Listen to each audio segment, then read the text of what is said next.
Social মিডিয়াত বহুত টপিকৰ ওপৰত বহুত টপিক কিবা কিবি ওপৰত ভিডিঅ'জ বনি থাকে, কিবা কিবি অমুক তমুক পলিটিক্স কিবা কিবি অমুক তমুক ঠিক আছে।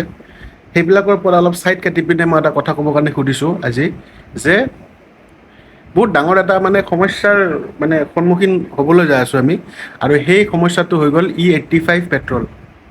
চ' E85 পেট্ৰল যোনটো এতিয়া লঞ্চ হৈ গৈছে, চ' আপোনালোকে ভাবিছেনে যে আপোনালোকৰ যোনখন গাড়ী বা যোনখন বাইক আপোনালোকে চলাব কেনেকৈ? যোনসকলে আজিৰ ডেটতো, আজি জুনৰ 16 তাৰিখ, তো জুনৰ 16 তাৰিখ আজিও যদি কোনোবাই বাইক কিনিছে বা গাড়ী কিনিছে, মানে কাৰ কিনিছে নতুন, তো আপোনালোকৰ ডেফিনেটলি ভেহিকেল যোনটো হয় সেইটো E20 কমপ্লাইণ্ট হয়। এণ্ড মোৰতো E20 কমপ্লাইণ্টো নহয়, মইতো সেনেকৈয়ে চলাই আছোঁ। কিমান ৰাষ্টিং ইছ্যু, কিমান নকিং ইছ্যু আহি আছে বা ছাৰ্ভিচিং ইছ্যু আহি আছে, মানে সেইটোতো মই গম পাই আছোঁ, বা আপোনালোকেও চাগে গম পাইছে যোনসকলৰ আছে। তো এতিয়া এইটোৰ বস্তুৰ সমাধান কি? চ' সেইটো একবাৰ ভাবি চাইছেনে?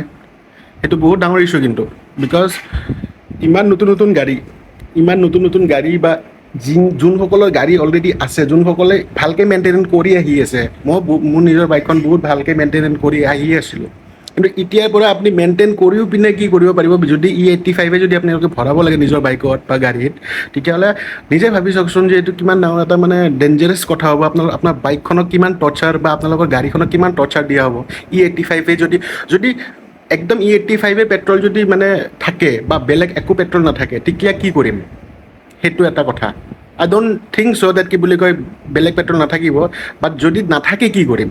তো সেইটো এটা বহুত টেনশ্যনৰ কথা। এণ্ড মই এইটো আমাৰ এটলিষ্ট লাইক আমাৰ CM-ক মানে আমাৰ হিমন্ত বিশ্ব শৰ্মা ছাৰক মই এইটো অনুৰোধ কৰিব পাৰোঁ এই ভিডিঅ'টোৰ মাধ্যমেৰে, যে এটলিষ্ট অসমত মানে কিবা না কিবা কৰি পিনে E20 বা মানে যোনটো XP100টো থাকে, কিন্তু XP100ৰ দামটো বহুত বেছি, 160 170 পাৰ লিটাৰ হয়। বাট এটলিষ্ট E20 থাকক, মানে সেইটো যাতে মানে কৰে, যাতে E20 আমি ইউজ কৰিব পাৰোঁ। E85 যোনবিলাক নতুন ভেহিকেল আহে, সেইবিলাক ভেহিকেলত E85ৰ হিচাপত বনাব, বা যোনসকলৰ গাড়ী অলৰেডি এক্সিষ্টিং গাড়ী আছে বা বাইক আছে, সেইসকলে যাতে শান্তিত মানে বাইকখন বা গাড়ীখন চলাব পাৰে, সেইটোৱে অনুৰোধ।